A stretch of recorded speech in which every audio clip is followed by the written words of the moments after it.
I never thought my life would get to this point. How will I don't even know. But it's been a few days now, so I've kind of, adjusted to it. I don't feel as emotional as I felt the very first day, but I started sports betting.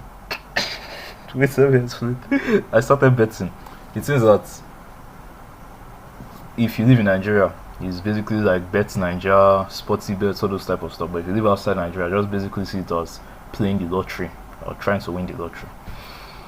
And I started doing that. And I don't even know.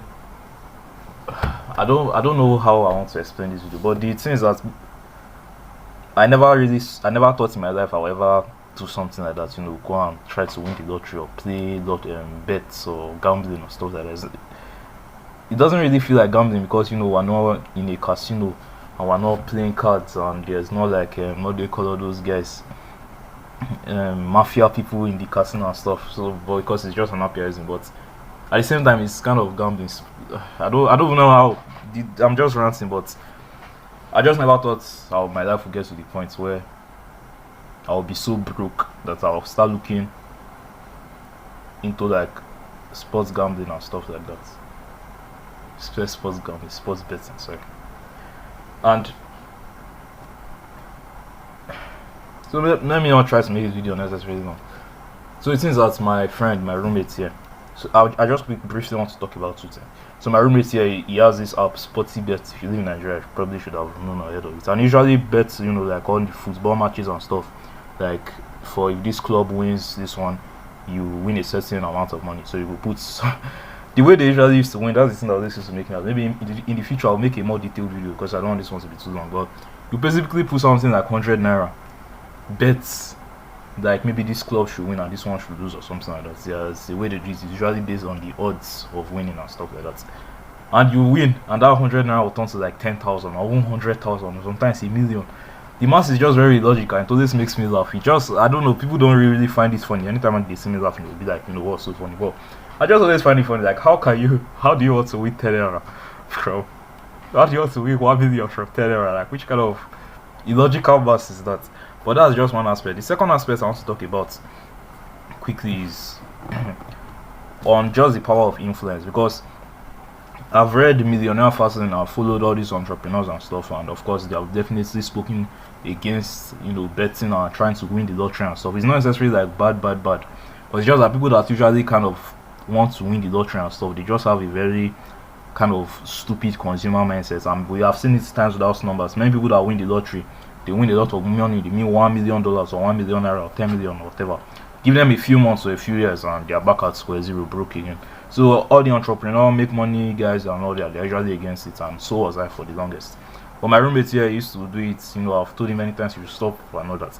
But I got broke. Of course, I'm always broke, which I'm not proud of saying. But I was so broke that all of a sudden I started finding myself getting interested in, because I'm trying all these business models, I'm trying copywriting, trying making all these videos, trying to do this, and they're basically not working. So me seeing him always putting all these bets, and even though he doesn't always win the money he wants to win, he wants to win like maybe 1 million or 100,000 or something, but he will just end up still winning like 6,000 naira or 20,000, something like that.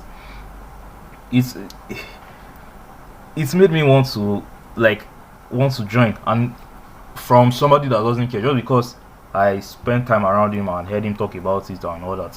For me, basically not caring at all, I won't be against it, somewhat against it.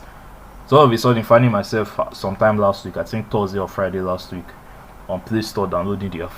It just made me realize, like I said, in the future maybe I'll make a more detailed video, because now I'm just trying to rush it, because I also still want to record another video. I don't want to run out of storage, and I don't just want to be too long. But it just made me realize the power of influence. You are basically the average of the 5 people you spend your time around. No matter how hardcore you think you are and stuff, human beings are usually social creatures. So if you are spending time with smokers, let's assume all your friends smoke and you don't smoke, you generally came from you just know smoking is bad and you're never going to smoke, but you keep spending time with these people, guess what's going to happen? Within the first month you probably will not smoke. Within the first 6 months you probably still won't smoke. Within the first year itself you might still not smoke. But guess what's going to happen sooner or later? It's going to enter your mouth one day, and just like that, you just do it once and it doesn't mean shit. You do it again and again and again and again. Before you know, you're one of them, you're a smoker yourself. So it's just like you are basically the average of the 5 people you spend your time around. So on the flip side too, if you spend your time, if your friend is a millionaire, if all your friends are millionaires, guess what's going to happen? You will eventually become a millionaire. Maybe it might not be the first month, it might not be the first 6 months, it might not be the first year. But keep spending time with those people. Keep listening to money. Keep reading books and doing the things that millionaires do. Eventually become a millionaire. But basically, I just never thought my life will ever get to the point where I'll be so broke that I'll resort to sports betting, bets and all those type of dumb shit. And do I necessarily regret it? The things that is like it's not the best way to make money, but at the same time, it's not. Now that I've done it, I've not because it seems that very day, there's like the betting aspect that you put money on football clubs or basketball clubs or whatever that is playing, and if they win the match, the 10 naira can turn to 20 million or something like that. But there's another part that's like a casino. So there's this stupid game. It's called Aviator. So this plane will be flying. Then the more this plane flies, the more your money will double. So you put a certain amount of money. So this plane is flying and money is doubling. Then you can quickly cash out. But if this plane flies away, whichever money you put there will just cut.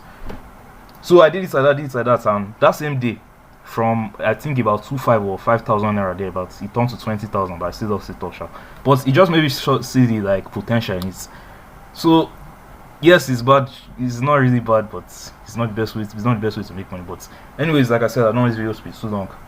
So I just never thought my life would get to this point. Now I want to record the next video, so I will see you there.